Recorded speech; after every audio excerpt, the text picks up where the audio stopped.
దేవునికి మహిమ కలుగును గాక. ఆమేన్. పరిశుద్ధ గ్రంథం నుండి వాక్య భాగాన్ని ధ్యానం చేసుకుందాం. కీర్తన గ్రంథం 41వ కీర్తన. కీర్తన గ్రంథం 41వ కీర్తన 6వ వచనాన్ని చదువుకుందాం. ఒకడు నన్ను చూడవచ్చిన ఎడల వాడు అబద్ధమాడును, వాని హృదయం పాపమును పోగు చేసుకునిచున్నది. వాడు బయలు వెళ్ళి వీధిలో దాన్ని పలుకుచున్నాడు. ప్రార్థన చేసుకుందాం. మహాగరుడ, మహోన్నతుడా, సర్వకృపానిధివైన దేవా, నీకే వేలాది వందనాలు, స్తుతులు, స్తోత్రాలు చెల్లిస్తున్నాం తండ్రి.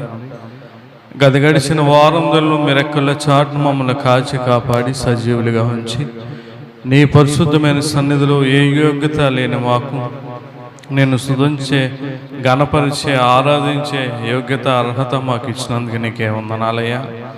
ఈ ఆరాధన నీ చేతులకు అప్పగిస్తున్నాం ప్రభా. నీకే మహిమ గంధ చెల్లులాగున ఈ ఆరాధన జరిగించండి.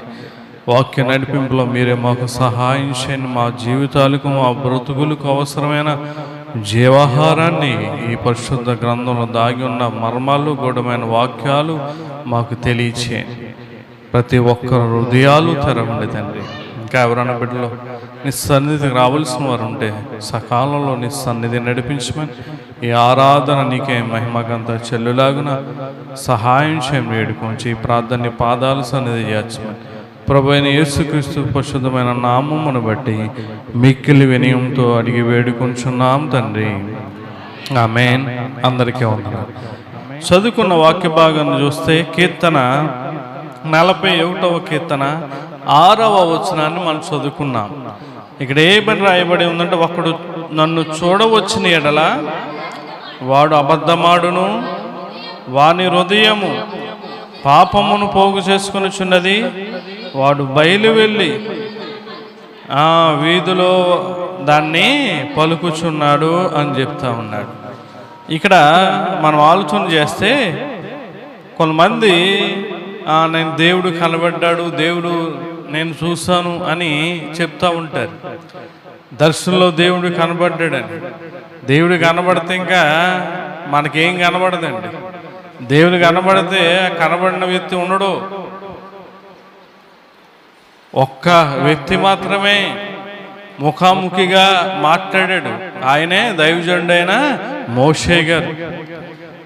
ఒక స్నేహితుడితో, ఒక బంధువుడితో మాట్లాడినట్టుగా మోషే గారు మాట్లాడు. దాని తర్వాత ఆ రీతిగా మాట్లాడే వ్యక్తి లేదు.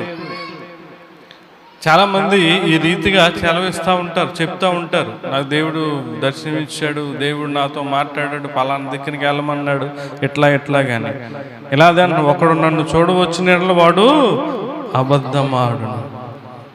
తర్వాత కింద అంటాడు, చిన్న వాని హృదయము పాపమును పోగు చేసుకునిచున్నది. చూడండి, ఏం పోగు చేసుకుంటున్నాడంటే ఇక్కడ చెప్పండి, పాపమును పోగు చేసుకు. మన కష్టపడి నెలంతా డబ్బులు ఏం చేస్తాం చెప్పండి, పోగు చేసుకుంటాం. కష్టపడి బంగారాన్ని ఏం చేస్తాం చెప్పండమ్మా, పోగు చేసుకుంటాం. కష్టపడి డబ్బులు సంపాదించుకుని ఇల్లులు పోగు చేసుకోవచ్చు, పొలాలు పోగు చేసుకోవచ్చు, రకరకాలన్నీ కూడా మనం కలిగి ఉండొచ్చు. కానీ దౌర్భాగ్యం ఏంటంటే ఏం పోగు చేసుకుంటున్నారంట, పాపము పోగు చేసుకుంటున్నారంటే ఈనాడు క్రైస్తవులు. అంటే నీవు పాపము చేసే కొలది ఆ పాపం నీకేమవుతుంది, పోగవుతుందన్న సంగతి నీకు అర్థం అవ్వట్లే. చూడండి, మన ఇంటి చుట్టూరు ఆ గడ్డ ఏదన్నా మొలిసిందనుకో, అది కోసేసి అంతా ఏం చేస్తాం, ఓ దిక్కున పోగు చేస్తాం. ఇంట్లో కూడా ఇల్లు తుడిచినప్పుడు ఆ దుమ్మంతా తుక్కంతా ఎక్కడ ఓ దిక్కున ఏం చేస్తాం, పోగు చేస్తాం. నువ్వు పోగు చేసుకోవాల్సింది ఏంటంటే ధనము ఈ కాదండి, దేవుని వాక్యాన్ని మనం పోగు చేసుకోవాలి. దేవుని మాటను మన హృదయంలో పోగు చేసుకోవాలి. పాపము చేసే ప్రతి ఒక్కడు కూడా గుర్తించుకో, నీ పాపము నీ వెనకాల ఏమవుతుంది, పోగవుతుందన్న సంగతి నీకు అర్థం కావట్లే. ఆలోచన చేసుకో, నువ్వు పుట్టిన కాడి నుంచి ఎంత పాపం చేసావో, ఈనాడు ఎంత పాపము నీకు మూటగట్టి ఉందో నీకు ఎప్పుడన్నా ఆలోచన చేసావా? పాపము చేసేవాడు పాపాన్ని పోగు చేసుకుంటాడండి. పాపం చేయడానికి కూడా ఏమవుతారంటే చెప్పండి, పోగవుతారు. అవునా కదా? పాపము చేసేవాడు పాపాన్ని పోగు చేసుకుంటాడు. పాపం చేయడానికి కూడా మనుషులందరినీ కూడా ఏం చేసుకుంటాడు? ఓ దాబాకో బారుకో వెళ్ళడానికి వీళ్ళందరూ ఏమవుతారు చెప్పనమ్మా? పోగుపడతారు. ఒక గొడవకి వెళ్ళడానికి ఏం చేస్తారు? ఒక దెబ్బలాడడానికి వెళ్ళడానికి, ఒక సినిమాకి వెళ్ళడానికి ఏమవుతారు? వీళ్ళందరూ కూడా పోగవుతూ ఉంటారు. దేవుని సన్నిధికి గుంపు గుంపులుగా పోగుపడి వచ్చేవాళ్ళని చూస్తారు మీరు ఎవరన్నా? భర్త ఒకసారి వస్తాడు, భార్య ఒకసారి వస్తుంది, కొడుకు ఎప్పుడో వస్తాడు, కూతురు ఎప్పుడో వస్తుంది. దేని కొరకు నువ్వు పోగు పడుతున్నావు, పోగు చేసుకుంటున్నావు? ఏం పోగు చేసుకుంటున్నావు? పాపము చేసేవారు పాపమును పోగు చేసుకుంటారు, చెడుతనం చేసేవారు చెడుతనాన్ని పోగు చేసుకుంటారని దేవుడు సెలవిస్తూ ఉన్నాడు. అసలు పాపం మనం చేస్తున్నాం కదా, నేను పాపం చేస్తూ ఉన్నాను, ఏదో ఒక రోజున దేవుని క్షమాపణ అడిగితే క్షమించేస్తాడు అని అనుకుంటున్నావు. క్షమిస్తాడు. ఎంతటి ఘోర పాపనైనా దేవుడు క్షమించగల దేవుడు. కానీ చేసిన పాపాలే నీ వెనకాల మూటలాగా ఉన్నాయి కదా, పోగుబడి ఉన్నాయి కదా. ఆ పోగుని దేవుడు తీర్పుదేనని ఏం చేస్తాడంటే ఆ మూటనే ఇప్పుతాడు. ఒక్కొక్కటి ఏమొస్తుంది చెప్పండి? పాపం బయటకు వస్తూ ఉంటుంది. దేవుడు తీర్పులు అడుగుతాడు, పలానా రోజు ఈ పాపం ఎందుకు చేసావయ్యా నువ్వు? ఈ తాగుడు ఎందుకు తాగు? ఈ వ్యభిచారం ఎందుకు చేసావు? ఈ దొంగతనం ఎందుకు చేసావు? ఈ అబద్ధం ఎందుకు ఆడో? ఈ మోసం ఎందుకు చేసావు? ఈ అన్యాయం ఎక్కువ చేసావు? ఈ అక్రమం ఎందుకు చేసావు అని ఒక్కొక్కటి మోటిప్పి దేవుడు అడుగుతాడు. ఏం చేస్తావు? ఏం చెప్తావు? మొత్తం అన్నీ కూడా ఎక్కడున్నాయి అమ్మా? భద్రంగా ఉన్నాయి. పోగు చేసి దేవుడు భద్రం చేస్తూ ఉన్నాడంట. గుర్తుపెట్టుకొని పోయారు. పాపం అనేది ఎట్టి పరిస్థితుల్లో మనం చేయకూడదు. అది ఒకవేళ నువ్వు చేయడం మొదలు పెడితే నీకేమవుతుందంటే ఒక పోగుగా ఏర్పడుతూ ఉంటుంది. దేవుడు దేన్నైనా క్షమించగలడు కానీ పాపాన్ని సహించలేడండి. చూడండి, యోబు గ్రంథం 14వ అధ్యాయం, యోబు గ్రంథం 14వ అధ్యాయము 16వ వచనంలో యోబు గారు చెప్తా ఉన్నాడు, పాపము చేస్తే నువ్వు సహించలేవయ్యా, పాపాన్ని నువ్వు అసలు తట్టుకోలేవని చెప్తా ఉన్నాడు. చూడండి ఇక్కడ చూడండి. అయితే ఇప్పుడు నీవు నా అడుగు జాడలను లెక్కించి ఉన్నావు, లెక్క పెట్టుచున్నావు, నా పాపమును సహింపలేక ఉన్నావు. ఏమంటాడండి? పాపమును సహించలేని దేవుడు, తట్టుకోలేని దేవుడండి. మనం చూస్తూ ఉంటాం కుటుంబాల్లో భార్యాభర్తల మధ్య ఎన్న గొడవలు వస్తే, ఒక విభేదాలు వస్తే, భేదములు వస్తూ ఉంటే నేను నిన్ను సహించలేకపోతున్నాను, నా పుట్టింటికి వెళ్ళిపోతాను, నా ఇంటికి వెళ్ళిపోతాను అంటూ ఉంటాను. పాపము చేసేవాడిని కూడా దేవుడు చూస్తే ఏం చేయలేడంట? సహించలేడు. ఆ కింద చూస్తే నా సంచిలో ముద్రింపబడి ఉన్నది, నేను చేసిన దోషమును భద్రముగా ఉంచు. గుర్తుపెట్టుకో, నువ్వు చేసే అతిక్రమము సంచిలో దాచాడంట, నువ్వు చేసే దోషము భద్రంగా ఉంచాడంట.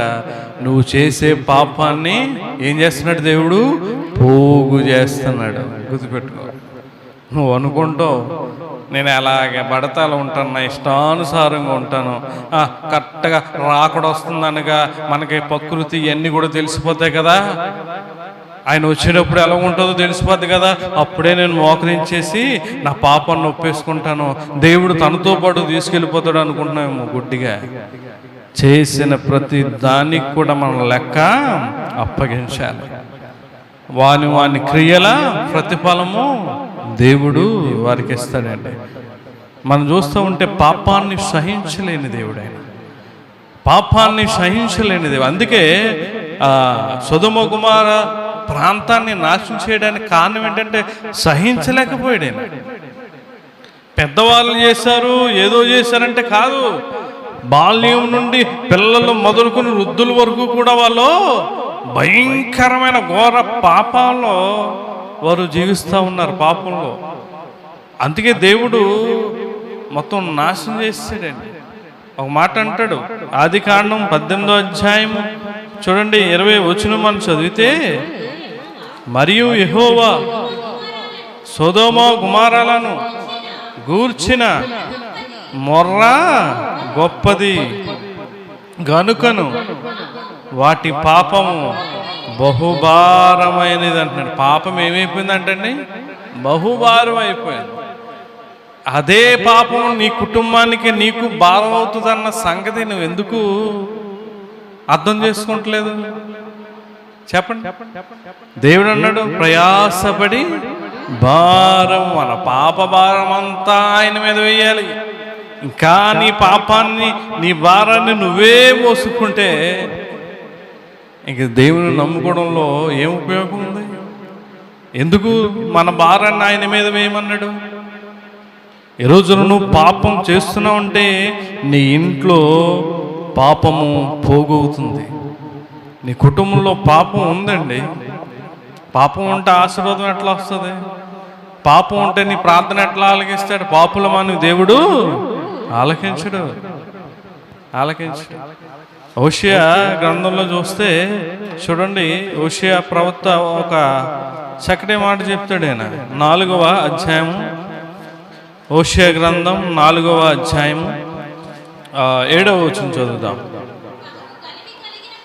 ఇక చూడండి, ఇక్కడ దేవుని బిడ్డల గురించి చెప్తా ఉన్నాడు. చూడండి, తమకు కలిమి కలిగిన కొలది వారు నా ఎడల అధిక పాపము చేసిరి గనుక వారి ఘనతను నీచ స్థితికి మార్చుదును అంటున్నాడు. దేవుడు వాళ్ళని ఆస్వాదించే కొలది కూడా ఏం చేస్తున్నారంట? అధికంగా పాపం చేస్తా ఉన్నారు. ఇది వరకు ఏదో ఆదివారం వారం అంతా పనికి వెళ్ళి ఏమండి ఆదివారం ఏదో తాగేవారు. ఈ రోజున చెప్పండి, దేవుడు ఆస్వాదించడం వల్ల, దీవించడం వల్ల, 4 రూపాయలని చేతిలో ఉండడం వల్ల ప్రతిరోజు కూడా ఏం చేస్తున్నారు? తాగుతున్నారు. అదే రోజు ఆనాడు కూడా అదే జరిగింది. ఇక్కడ అంటున్నాడు కదా, తమకు కలిమి కలిగిన కొలది వారు నా ఎడల. దేవుడు నిన్ను ఆస్వాదించేది, దేవుడు నిన్ను దీవించేది నువ్వు పాపాన్ని పోగు చేసుకోవడానికి, అధికమైన పాపాలు చేయడానికి కాదండి. నీకు కలిగిన దానితో నీవు జీవిస్తూ ఇతరులకు సహాయకరంగా ఉంటావు. దేవుని సేవలో కూడా బహుబలంగా వాడబడతావు పరిచర్యలో అని చెప్పి దేవుడు నీకు ఇస్తున్నాడు. అంతే తప్ప ఎంజాయ్ చేయి, తిరుగు, అక్కడికి వెళ్ళు, అది తిను, ఇది తిను, ఇది కాదు దేవుడు కోరుకునేది. ఇందుకు ఇస్తున్నాడు అనుకుంటున్నావా? పిల్లలు సారాలు ఈ రోజున అదే అనుకుంటూనే ఉన్నారు. చూడండి, రక్షించబడిన వ్యక్తి, నేను ఒక వ్యక్తి ఒక దైవజుని చెప్తే ఉన్నా, రక్షించబడిన వ్యక్తికి ఎటువంటి ఆశలు కోరికలు ఉండవంటండి. ఏమా ఏ కోరిక ఏ ఆశ ఉంటాయో తెలుసా? ఏసే వారికి కోరిక, దేవుని మీదే వారికి ఆశ ఉంటుందంట. నేను అక్కడికి వెళ్ళాలి, అది తినాలి, ఇక్కడికి వెళ్ళాలి, ఇది తినాలి, అది చూడాలి, అది వేసుకోవాలి, ఇది వేసుకోవాలి, అది కొనుక్కుని ఇంట్లో పెట్టుకోవాలి, అందరికీ కనబడేలాగా ఉండాలి. ఇటువంటి కోరికలు, ఆశలు అసలు ఉండవంటండి. ఈ రోజున నీకు కోరికలు, ఆశలు ఎన్ని కూడా పుడుతున్నాయంటే నీకు సరైన రక్షణ, మారు మనసు అనేది నీకు లేదు. దేవుని మీద ఆశ ఎలా ఉంది నీకు? దేవుని మీద నీకు దేవుడు ఎందుకు ఇస్తా ఉన్నాడు? నీకు కలిమిని ఎందుకు అభివృద్ధి చేస్తా ఉన్నాడు? పాపము చేయడానికి కాదు. గుర్తుపెట్టుకో, నువ్వు పాపం ఎప్పుడైతే చేయడం మొదలు పెట్టావో అప్పుడు నుండి నీ పాపము ఏం చేయబడుతుంది? పోగు చేయబడతా ఉంది. అందుకే అంటాడు రోమపత్రిక 6వ అధ్యాయం 23వ వచనంలో, పాపం వలన వచ్చు జీతము మరణం. పాపం వలన వచ్చే జీతము ఏంటంటే ఆత్మీయంగా చనిపోతావు, తర్వాత నరకంలో కూడా నీకు ఎటువంటి ఉంటుంది, పాతాళం అనే మరణం అనేది ఉంటుంది, నీకు రెండవ మరణం కూడా ఉంటుంది. చదువమ్మా. యాలి అనగా పాపము వలన వచ్చు జీతము మరణము, అయితే దేవుని కృపావరము మన ప్రభు అయిన క్రీస్తు యేసునందు నిత్య జీవం. మనం నిత్య జీవాన్ని పొందుకోవాలి అంటే పాపము లేని వ్యక్తులుగా మనం జీవించాలి. ఒక విషయాన్ని మనం జ్ఞాపం చేసుకుంటే, ఐగుప్తులో నుంచి దేవుని బిడ్డలో దేవుని ఇశ్రాయేలు జనాంగం అందరూ కూడా మోషే దైవజనుడు అహరోను దేవుడి ద్వారా వాడిని విడిపించి బయటకు వచ్చినప్పుడు కొంతమంది పోగుపడ్డారు అని అక్కడ రాయబడి ఉంటుంది. దేవజనుడికి విరోధముగా పోగుపడి అని ఉంటుంది. ఎవరంటే అహరోను, కోరహు, దాతాను, అభిరాములు. మనం చూస్తే సంఖ్యాకాండం 16వ అధ్యాయం 3వ వచనంలో మాట ఉంటుంది. చూడండి, దేనికి పోగుపడ్డారంటే వీళ్ళు గొడవకి వేరవడానికి వీరు పోగుపడ్డారంట. చదువు. మోసే అహరోనులకు విరోధముగా పోగుపడి మీతో మాకిక పని లేదు అన్నాడు. ఎవరికి విరోధంగా పోగుపడ్డారండి చెప్పనమ్మా? దైవజనులకు. దేవునికి విరోధముగా, దైవజనులకు విరోధముగా ఏం చేశారు వీళ్ళు? పోగుపడ్డారు. ఐగుప్తులో ఉన్నప్పుడు వారు ఏం చేయలేకపోయారు. ఐగుప్తులో ఉన్నప్పుడు వారి ప్రజల్ని కానీ వారు కానీ విడిపించుకోలేకపోయారు. వారికి ఏది చేతనవ్వలేదు. బయటికి రావడానికి కానీ అద్భుతాలు చేయడానికి కానీ ఏది కూడా వారికి చేతనవ్వలే. ఎప్పుడైతే ఆ బంధకంలోంచి బయటికి రాగానే వీళ్ళకి ఏమొచ్చేసింది? ఫ్రీడమ్ వచ్చేసింది, రెక్కలు వచ్చేసింది. రెక్కలు వచ్చేగానే వీరు ఫ్రీడమ్ అయ్యగానే ప్రతి ఒక్కడు కూడా పరిశుద్ధుడే, ప్రతి ఒక్క ప్రార్థనా దేవుడు అంటాడు. నీ మాట వినవలసిన పని మాకు లేదు అని చెప్పి మోషే అహరోనులకు విరోధంగా పోగుపడ్డాడు. చెడు చేయడానికి, పాపము చేయడానికి, అన్యాయం చేయడానికి, తిరుగుబాటు చేయడానికి నువ్వు పోగుపడితే దేవుడు ఊరుకుంటాడు అనుకున్నావా? 32వ వచనంలో ఏం చేశాడు దేవుడు? వారందరినీ కూడా చూడండి, భూమి తన నోరు తెరచి వారి కుటుంబములను, కోరాహు సంబంధులందరినీ వారి సమస్త సామ్రాజ్యమును వెంగి వేశాను. చూసారా? దేనికి పోగుపడాలో దానికే మనం ఏం చేయాలి? పోగుపడాలి. వారితో పాటు వారి కుటుంబం, వారితో పాటు మిగతా వారు 250 మంది కూడా ఆ భూమిలో కూరుకుపోయారు.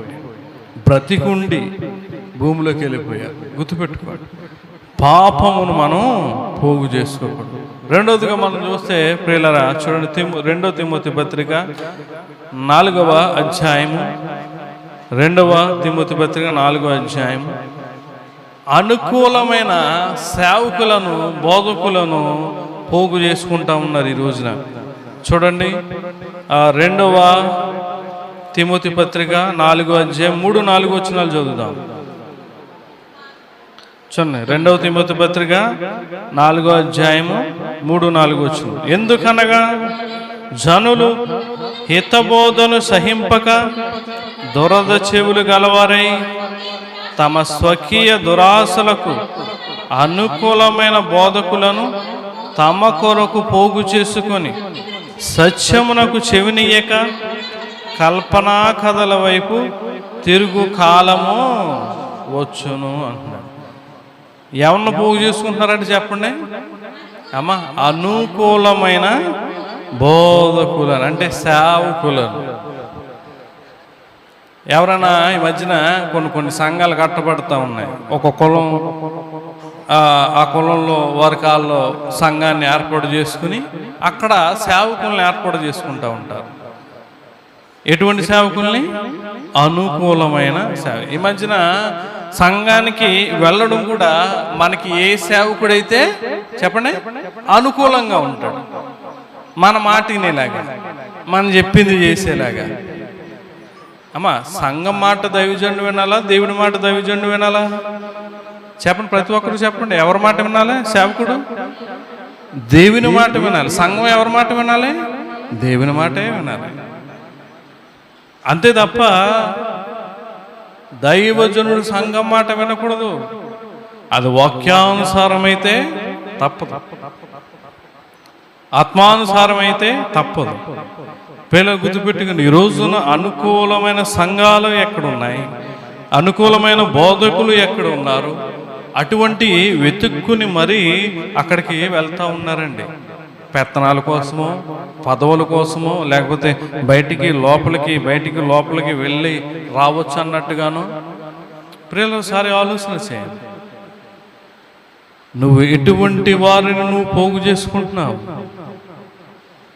సునేమిరాలు ఎవరిని ఆమె చెర తీసుకుంది, పోగు చేసుకుంది?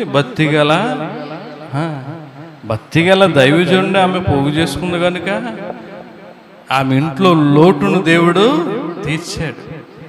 అనుకూలమైన బోధకులు ఇక్కడ అంటున్నాడు చూడండి, హితబోధను సహింపక. హితబోధ అంటే అమ్మా అక్కడ కింద రాస్తాడు చూడండి, ఇన్పుట్లో ఒక మాట ఉంటుంది, ఆరోగ్యకరమైన బోధ. హితబోధ అంటే ఆరోగ్యకరమైన బోధ. కష్టంగా ఉంటుంది బోధ. ఈ బోధ చూడండి, నీకు ఏదన్నా తెగులు వ్యాధో వచ్చి డాక్టర్ దగ్గరికి వెళ్తే చెప్తాడు, నువ్వు డైట్ చేయి, నైట్ మానే, నాన్ వెజ్ తగ్గించు, ఉప్పు తగ్గించు, కారం తగ్గించు అంటాడు. అవన్నీ కూడా నీకు చాలా కష్టంగా ఉంటాయి. అప్పుడు దాకా తిని ఉన్నావు కనుక. అలాగే ఈ హితబోధ అన్నది నీకు చాలా కష్టంగా ఉంటుంది. పాపం మానేయాలి, చెడుతనం మానేయాలి, అటువంటి చూపులు చూడకూడదు, అన్యాయం చేయకూడదు, అక్రమం చేయకూడదు. ఇవన్నీ కూడా చాలా కష్టతరంగా ఉంటుంది. కానీ ఈ బోధ ఏ బోధ? ఆరోగ్యకరమైన బోధ. గుర్తుపెట్టుకో, ఏ బోధ దగ్గరికి, ఎటువంటి దైవజనుడికి నువ్వు వెళ్తున్నావు, పోగు చేసుకుంటున్నావు, వారితో సహవాసం చేస్తున్నావు అన్నది ఒకసారి ఆలోచన చేసుకో. ఇక్కడ చెప్తా ఉన్నాడు. తర్వాత మనం చదివితే, దురద చెవులు గలవారై, దురద వచ్చేస్తూ ఉంటాయండి చెవులు. వాక్యం గట్టిగా తగులుతూ ఉంటే, వాక్యం సూటిగా దేవుడు మాట్లాడుతూ ఉంటే ఇలాగా ఏమొచ్చేస్తూ ఉంటుందా? దురద కింద ఏదో మంటున్నట్టుగా ఇలాగా.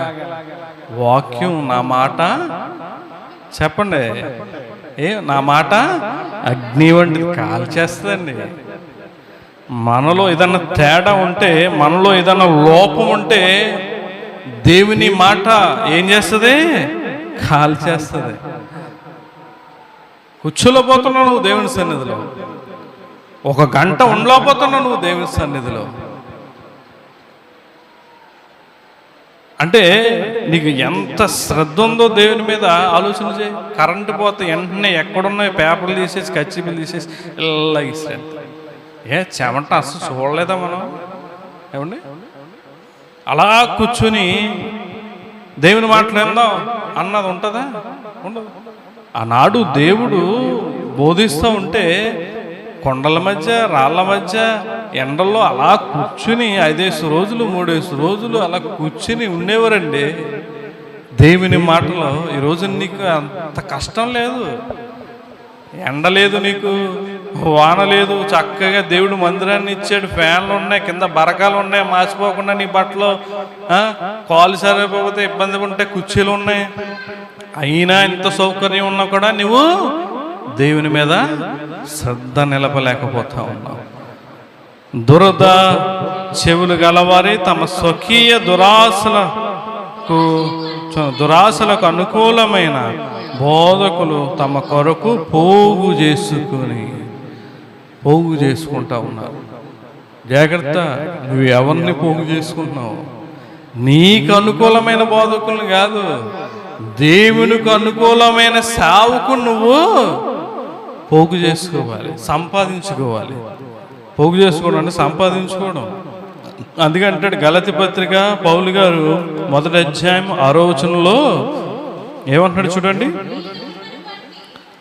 క్రీస్తు కృపను బట్టి మిమ్మును పిలిచిన వాణ్ణిని విడిచి చూడండి, భిన్నమైన సువార్త తట్టుకు మీరెంత త్వరగా తిరుగుపోటు చూడగా నాకు ఆశ్చర్యం కలుగుతుంది. గలతీ సంఘానికి పౌలు గారు దేవుని మాటలు, దేవుని వాక్యం బోధిస్తూ ఉండేవాడు. ఆనాడు కూడా వేరే రకరకాల బోధలు ఉన్నాయండి. ఉన్నాయి కనుక, తిరిగిపోయారు కనుక గలతీ సంఘం గురించి ఇక్కడ మాట చెప్తూ ఉన్నాడు. క్రీస్తు కృపను బట్టి మిమ్మల్ని పిలిచిన వాణిని విడిచి భిన్నమైన సువార్త తట్టుకు దేవుడు మనల్ని పిలిచాడండి. ఈరోజు ఆయా ప్రాంతాలు కడుపులంక, చైతన్య నగర్, సావరం, దోసములు కానీ ఎక్కడి నుంచో ఆయా ప్రాంతాల నుంచి దేవుడు మిమ్మల్ని ఇక్కడికి పిలిచాడు. పిలిచిన వాణినే మీరు దృష్టించుకోవాలి, వాని మీద నమ్మిక ఉంచాలి తప్ప భిన్నమైన సువార్త తట్టుకు మీరింత త్వరగా తిరుగుపోటు చూడగా నాకు భిన్నమైన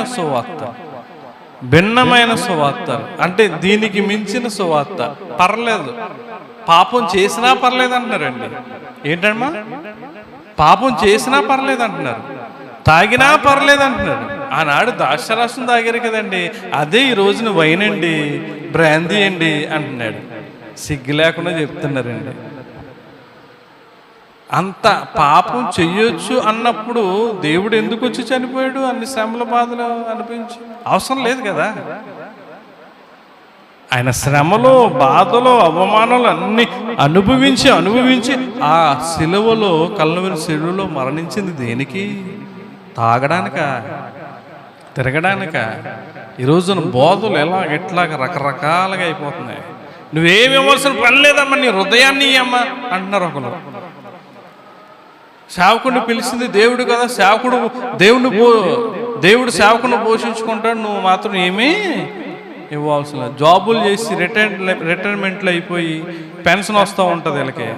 ఏమండి, జాబులు రిటైర్మెంట్ అయిపోయి పెన్షన్ వస్తూ ఉంటుంది. అలాగ వచ్చి జనాలు పోగు చేసుకోవడానికి రకరకాల భిన్నమైన బోధలు చేస్తూ ఉన్నారు. జాగ్రత్త. దేవుని వాక్యం ఏమై ఉంది, దేవుడు లేఖనాల ద్వారా నీతో ఎలా మాట్లాడుతున్నాడో అది మనం ఆలోచించుకుని ఆ ప్రకారంగా చేయాలి. బైబిల్లో లేదు చేయకు. ఒక పదానికి 2-3 అర్థాలు వస్తాయి. దాన్ని బట్టి వారు ఇష్టానుసారంగా రకరకాలుగా బోధలు, ఒకళ్ళు ప్రసాదం తినేసి అంటారు, ఒకళ్ళు తినకూడదంటే బొట్టు ఎట్టుకొచ్చి అంటారు. ఇలా రకరకాలుగా ఇష్టానుసారంగా సోషల్ మీడియా వచ్చిన కాడి నుంచి భిన్నమైన బోధలో ఎక్కువైపోయాయండి. కానీ గుర్తుపెట్టుకో, దేవుడు నిన్ను, చెప్పండి, దేవుడు నిన్ను పిలిచాడు.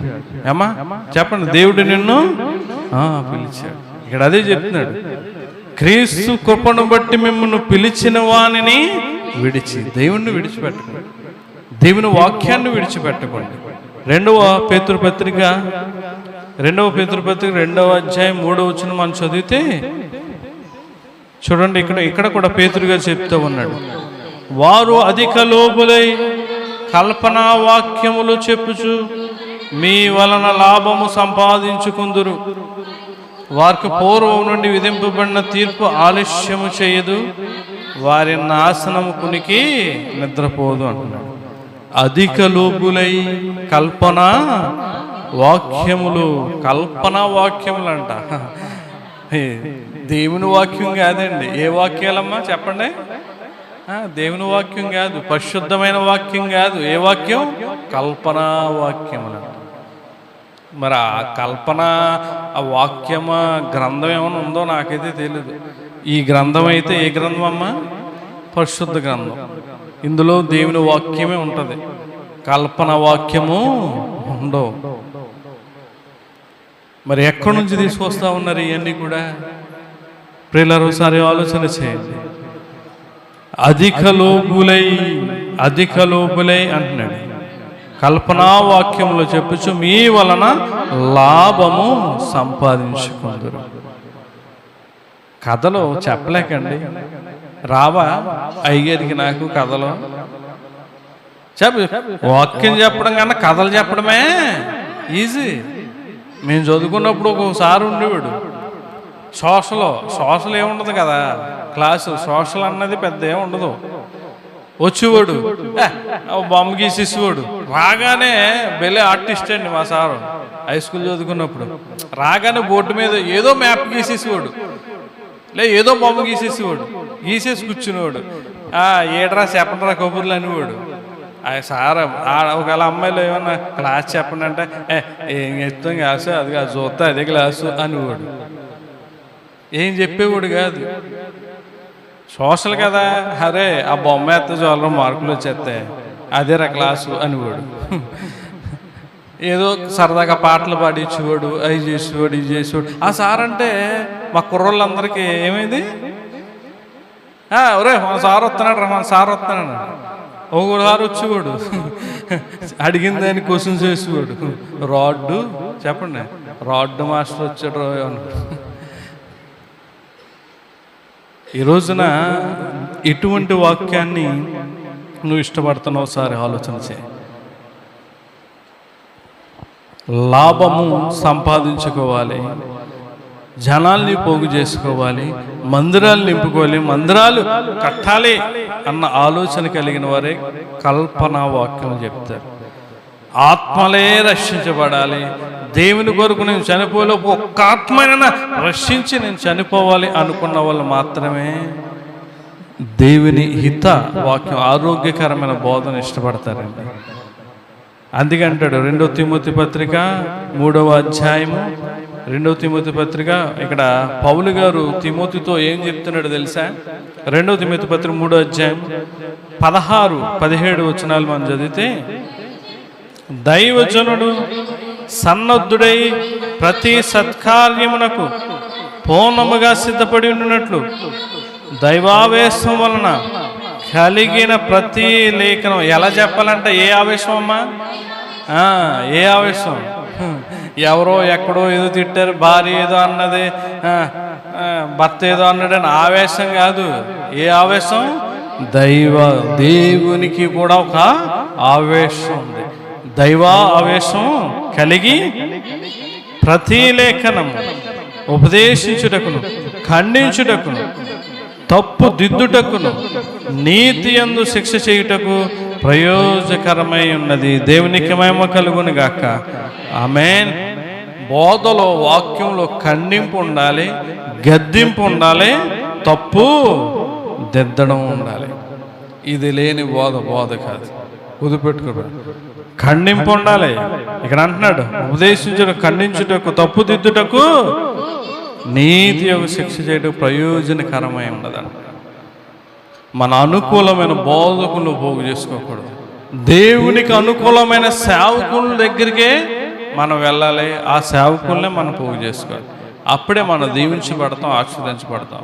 చివరిగా మనం చూస్తే దేన్ని పోగు చేసుకోవాలంటే ప్రియులారా, దేవుని వాక్యం వినడానికి జనమందరినీ కూడా మనం పోగు చేసేవారికి ఉండాలి. చూడండి ద్వితీయోపదేశకాండం 31వ అధ్యాయము, ద్వితీయోపదేశకాండం 31వ అధ్యాయం 12వ వచనం చదువుదాం. మీ దేవుడైన యెహోవాకు భయపడి ఈ ధర్మశాస్త్ర వాక్యములన్నింటినీ అనుసరించి నడుచుకున్నట్లు పురుషులేమి, స్త్రీలేమి, పిల్లలేమి, నీ పురములోనున్న పరదేశులేమి వాటిని విని నేర్చుకున్నటకే అందరినీ పోగు చేయవలను. దేవునికి మహిమ కలుగును గాక. అమ్మ, ఏమి వినడానికి పోగు చేయాలి చెప్పండి? ఏం నేర్చుకోవడానికి? మనం ఒక పార్టీ మీటింగ్ ఉంది, ఏం చేయాలి చెప్పండి? ఏం చేయాలమ్మా? ఒక పార్టీ మీటింగ్ ఉంది, ఏం చేయాలి? అధికారులు ఏం చెప్తారు? జనాల్ని పోగు చేయాలి, డబ్బులు ఇచ్చేద్దాం. ఒక గొడవ మన మీదకి ఎవరు వచ్చారు, గొడవకి ఏం చేయాలి? పోగు చేసుకోవాలి. దేవుని వాక్యం నేర్చుకోవడానికి, దేవుని మాటలు వినడానికి ఏమన్నా పోగు చేసావా? నీ ఇంటి దగ్గరికి దైవజనుడు వస్తూ ఉన్నాడు, వచ్చినప్పుడు ఒరే దేవజనుడు వస్తే 2-3 మాటలు చెప్తాడు, పలానా వాళ్ళు పిలుద్దాం, వాళ్ళు కూడా ఈయన మారు మనసు పొందుతారు, రక్షణ పొందుతారు అని ఎవరన్నా పోగు చేస్తావా నీ ఇంటి దగ్గర? ఇక్కడ చెప్తున్నాడు చూడండి, ఆయన మీ దేవుడైన యెహోవాకు భయపడి ఈ ధర్మశాస్త్ర వాక్యములన్నిటిని అనుసరించి నడుచుకున్నట్లు, వాక్యం విని అనుసరించి పురుషులేమి, స్త్రీలేమి, పిల్లలేమి, మీ పురములలో ఉన్న పరదేశులేమి వాటిని విని నేర్చుకున్నటకే అందరినీ పోగు చేయాలి. కొర్నేలు అనే వ్యక్తి అపోస్తుల కార్యాల్లో మనం చూస్తే కొర్నేలు అనే వ్యక్తి భక్తి గలవాడండి. ఇంటి వారందరితో కూడా భయభక్తులు కలిగిన వ్యక్తి. ఆ వ్యక్తితో దర్శనంలో దేవదూత కనిపించి పలానా చోట పలానా దైవజనుడు ఉన్నాడు, నువ్వు తీసి తెచ్చుకో అని చెప్పినప్పుడు మరి వ్యక్తుల్ని పేతురు దైవజనుడి దగ్గరికి పంపించి అతడు వచ్చేలోపు ఇతడు ఏం చేశాడో తెలుసా? చూడండి, అపోస్తుల కార్యాలు 10వ అధ్యాయము. చూడండి, అపోస్తుల కార్యాలు 10వ అధ్యాయము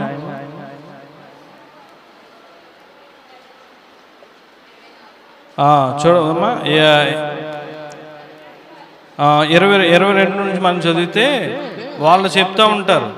సో అందుకు వారు నీతిమంతుడును వెళ్ళిన పనివారు కొర్నేలి వెళ్ళిన పంపించిన దాసులు చెప్తా ఉంటారు, నీతిమంతుడు దేవునికి భయపడువాడును యోధా జనులందరి వలన మంచి పేరు పొందినవాడిన శతాధిపతి కొర్నేలు ఒక మనుషుడుండెను. అతడు నిన్ను తన ఇంటికి పిలవనంపించి నీవు చెప్పు మాటలు విలవలని పరిశుద్ధ దూత వలన బోధింపబడినని చెప్పారు. అప్పుడు అతడు వారిని లోపలికి పిలిచి చెప్తా ఉన్నాడు, నిన్ను పిలిపించుకుని నువ్వు చెప్పు మాటలు వినాలే అని చెప్పి నిన్ను తీసుకురమ్మని మా యజమానుడు మా శతాధిపతి పంపించాడయ్యా అని చెప్తా ఉన్నాడు. వీరు ఆ పేతురు దైవజనుడిని తీసుకొచ్చే లోపు ఈయనేం చేశాడు? 24 వచ్చిన నుండి మనం చదివితే, మరునాడు వారు కైసరులో ప్రవేశించిరి. అప్పుడు కొర్నేలి తన బంధువులను ముఖ్య స్నేహితులను పిలిపించి వారి కొరకు కనిపెట్టుకుని ఉండెను. దేవునికి మహిమ కలుగును గాక. దైవజనుడు తన ఇంటికి వచ్చేలోపు తన బంధువులను స్నేహితులను అందరిని కూడా పిలిపించి ఇంట్లో పెట్టుకున్నాడంటే, ఇంట్లో ఉన్న వాళ్ళని అలా కూర్చోబెట్టి ఉంచుతారా? ఇంట్లో వచ్చే వాళ్ళకి మంచినీళ్ళు ఇవ్వాలా, టీ ఇవ్వాలా? పోనీ ఆ రోజు డ్రింకులు ఉన్నాయా? డ్రింకులు లేవు కదా, పోనీ భోజనం అన్నా పెట్టాలి. ఏమి పెట్టకుండా అలా కూర్చుని పెట్టి పంపించేస్తావా? పంపిస్తారా? ఏమంటే ఎవరైనా పంపిస్తారా? ఏమన్నా నువ్వు పంపిస్తారా? మరి ఇప్పుడు కొర్నేలి వచ్చిన వాళ్ళందరూ ఎవరు? బంధువులు, ముఖ్య స్నేహితులు. అంటే వారు ఎప్పుడు వచ్చారో తెలియదు, టిఫిన్లు చేస్తుంటారు, భోజనం చేస్తుంటారు, ఇవన్నీ కూడా చాలా ఖర్చు పెట్టాడండి. అలాగే మన దైవజనులు కూడా టీకి వెళ్ళేటప్పుడు చాలా ఖర్చు పెట్టారు. దైవజనులకి అక్కడ జరిగే సభల నిమిత్తము 5 రోజులు సభలు జరుగుతూ ఉంటే కూరగాయలు పట్టుకెళ్ళేవారు, ఇదే మేనల్లో పెట్టేవారు. అప్పుడు ఈ కాలువ కట్టేస్తే చేపలు పడితే 2వ రోజు 3వ రోజు మళ్ళీ పని కట్టుకుని బస్సుకొచ్చి ఆ చేపలు పట్టుకుని కూడా మేమిద్దరం వెళ్ళేవాళ్ళు. అక్కడ మీటింగ్ అయ్యాక మధ్యాహ్నం బయలుదేరి మళ్ళీ మేము వెళ్ళినప్పుడు సాయంత్రం అయ్యేది, మళ్ళీ స్నానం చేసి మళ్ళీ మీటింగ్లో కూర్చుని వాళ్ళు. ఒకసారి నేను వచ్చేవాడిని కాదు, అయ్యగారు ఒక్కలే వచ్చేవారు. ఎంతో కష్టపడ్డారండి అక్కడ పరిచయకు, ఎంతో సహాయం చేశారు, ఎంతో ఖర్చు పెట్టారు. అంత చేసిన దాన్ని బట్టి దేవుడు ఈ రోజున ఈ రీతిగా ఆస్వాదించాడు. దేవునికి మహిమ కలుగును గాక. అన్ని సంవత్సరాలు దేవునికి ఖర్చు పెడితే దేవుడు దాన్ని పోగు చేసి సరైన సమయంలో దేవుడు వారికి ఇచ్చాడు. ఈరోజు కూడా నువ్వేం పోగు చేసుకున్నావు? దేవునికి ఏం పోగు చేస్తున్నావు? ఒక ఆత్మను పోగు చేస్తావా? దేవుని కొరకు ఒకరిని నడిపించే వారిగా నువ్వు ఉంటున్నావా? ఇక్కడ కొర్నేలు చూడండి, దైవజనుడు వస్తున్నాడని స్నేహితులను, బంధువుల్ని అందరినీ కూడా పిలిపించుకుని ఇంట్లో కూర్చోబెట్టుకున్నాడు. ఈరోజు నువ్వేం చేస్తావు తెలుసా? ఏమి ఇంట్లో కరెంట్ లేదా? రా ఇక్కడ చూద్దిగాని సీరియల్లో ఏమిటి దా, మా ఇంట్లో చూద్దిగాని సీరియల్, ఇన్వర్టర్ ఉంది, పోదు కరెంటు, దా వచ్చే. దీనికోసమా? లేకపోతే కరెంటు పోతే యూట్యూబ్లో వస్తుంది నేను సీరియల్లో ఇప్పుడు చూద్దా అని చెప్పి గుంపు గుడి సీరియల్ చూడడం, రీల్స్ చూడడమా? ఏం చూడడానికి, దేన్ని నేర్చుకోవడానికి నువ్వు పోగుపడతా ఉన్నావు? ఒక్క విషయం, ఆత్మీయమైన విషయంలో ఒక్కటి చెప్పండి. రండి మనందరం కూడా ప్రార్థన చేసుకుందాం సంఘ అభివృద్ధి కోసం అని ఏనాడైనా వచ్చి దేవుని సన్నిధిలో మోకరించి ప్రార్థన చేశారా పోగుపడి? ఒక వ్యక్తి ఆత్మీయంగా పడిపోతే పోగుపడి వెళ్ళి వాడిని నడిపించే విశ్వాసం కలిగి ఉన్నారా? ఏ విషయంలో నువ్వు పోగుపడుతున్నావు? ఏ విషయంలో గ్రూపుగా తయారవుతున్నావు? ఆలోచన చేసుకో. సీరియల్స్ దగ్గర ఎలా ఉంటున్నారంటే సాయంత్రం 7-6 దాటితే సడన్గా ఎవరన్నా ఇంట్లోకి వెళ్ళండి, కుర్చీలు వేసుకుని టీవీ మీద గ్రూపుగా తిన్నటప్పుడు ఉంటారా? కలిసి తింటారా భోజనం? మేము మా కుటుంబం అంతా కలిసి చేస్తున్నాం, వాళ్ళు చేయబెట్టిన బాగా కలిసి కుటుంబ ప్రార్థన చేసుకుంటున్నాం అన్న వాళ్ళు ప్రార్థన చేయట్లేదు.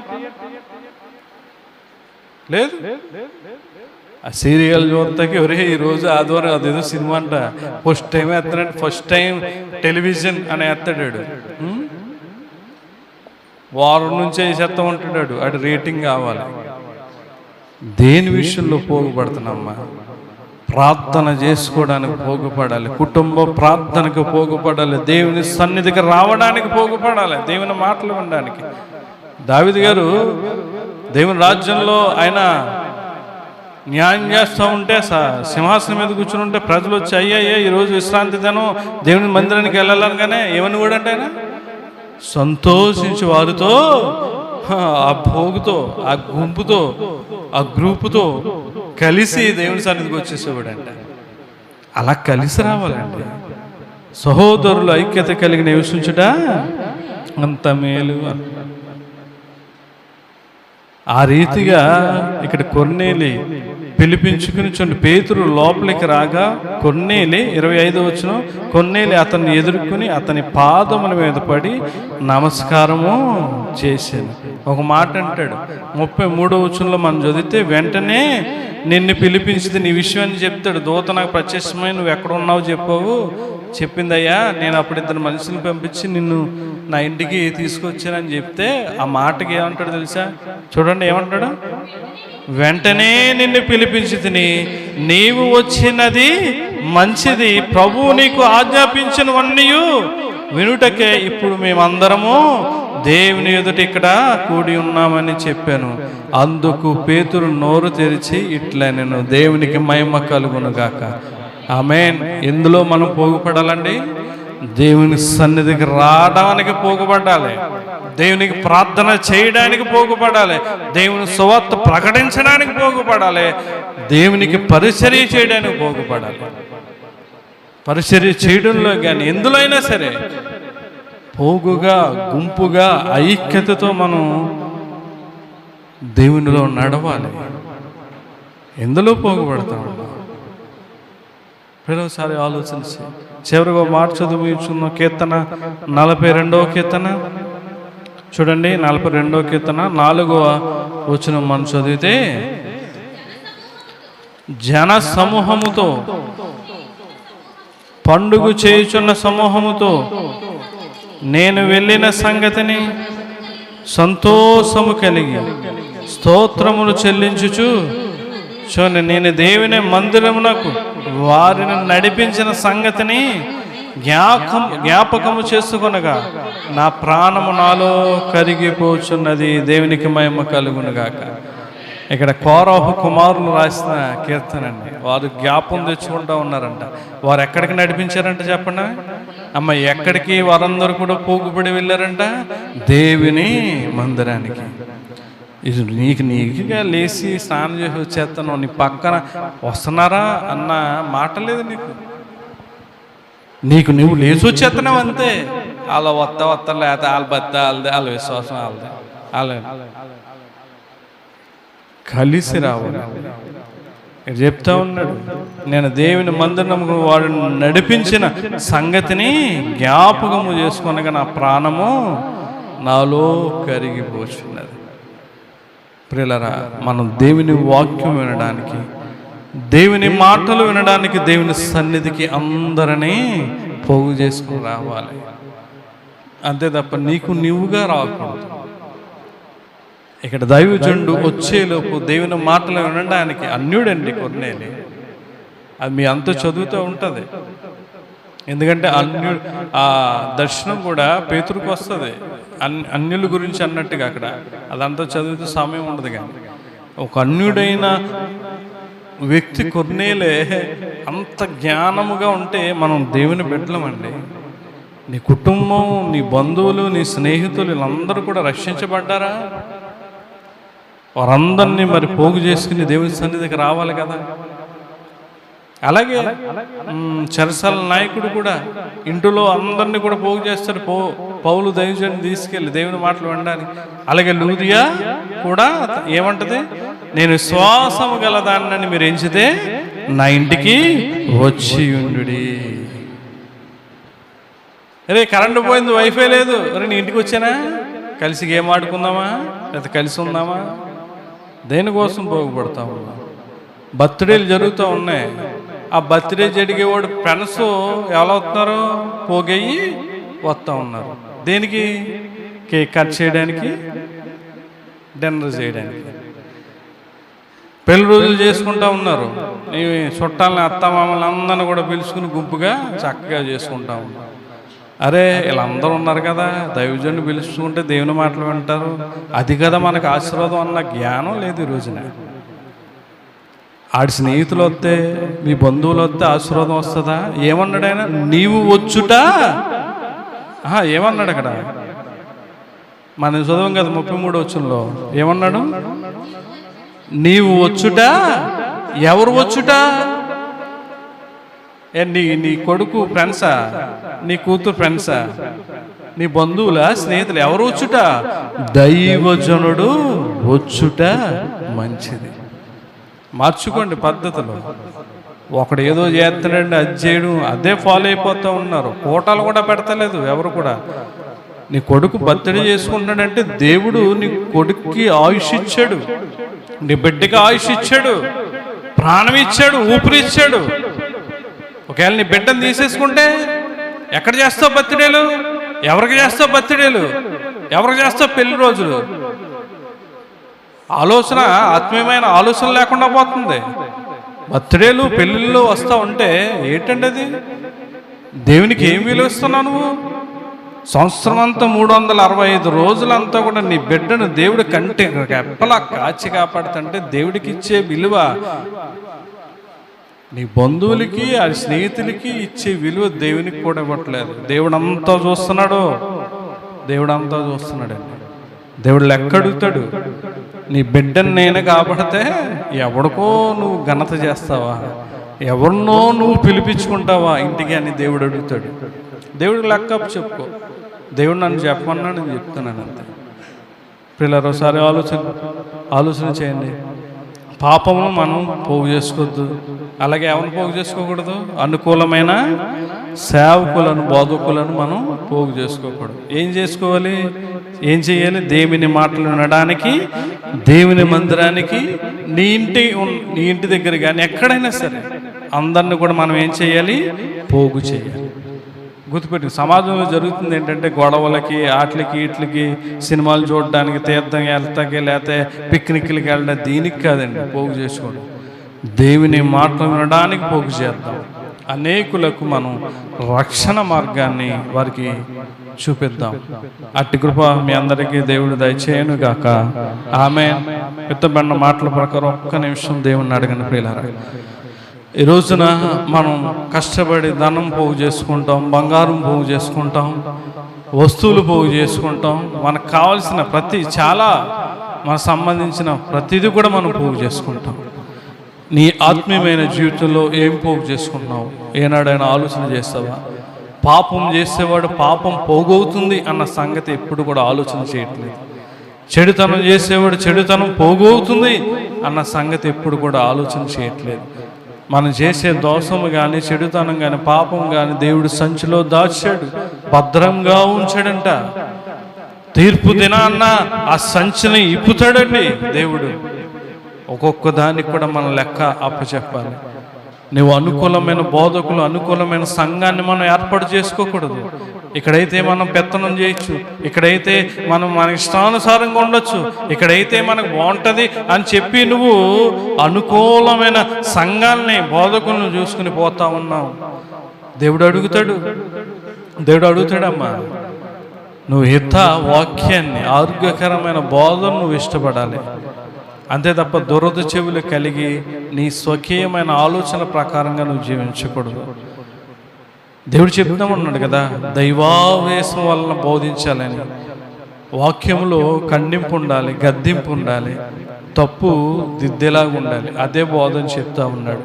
ప్రియులారా, దేవుని సన్నిధికి, దేవుని మాటలు వినడానికి, ఆత్మలను రక్షించడానికి మనం అనేకులను పోగు చేసేవారిగా ఉందాం. ప్రార్థన చేసుకుందాం. మహాగౌండ, మహోన్నతుడా, ఈ ఉదయకాలం ముందు ప్రభువా, నీ పరిశుద్ధ గ్రంథం నుండి వాక్య లేఖనాల ద్వారా మాతో మాట్లాడారు. అనేకులను నీ మాటలు వినడానికి, నీ మాటలు నేర్చుకోవడానికి, వారిని పోగు చేయడానికి, అనేకులను నడిపించేవారిగా మమ్మల్ని ఉంచండి. కొన్నేళ్ళు ఏ రీతిగా అయితే తన బంధువులను, స్నేహితులను అందరినీ కూడా సేవకుడు వచ్చేలోపు తన ఇంట్లో చేర్చుకున్నాడో, అలాగే మేము కూడా అనేకులను నీ సన్నిధికి నడిపించేవారిగా, అనేకులకు మేము రక్షణ మార్గాన్ని చూపించేవారిగా మమ్మల్ని ఉంచమని, ఈ మాటలు బట్టి మేము బలపడి ఆత్మీయంగా నీ సేవలో బహుబలంగా వాడుకునే పాత్రలుగా మమ్మల్ని చేయమని ప్రార్థన పాదాలు సన్నిధి చేర్చమని ప్రభువైన యేసుక్రీస్తు పరిశుద్ధమైన నామమును బట్టి మిక్కిలి వినయంతో అడిగి వేడుకుంటున్నాం తండ్రి. ఆమేన్. అందరికీ వందనాలు.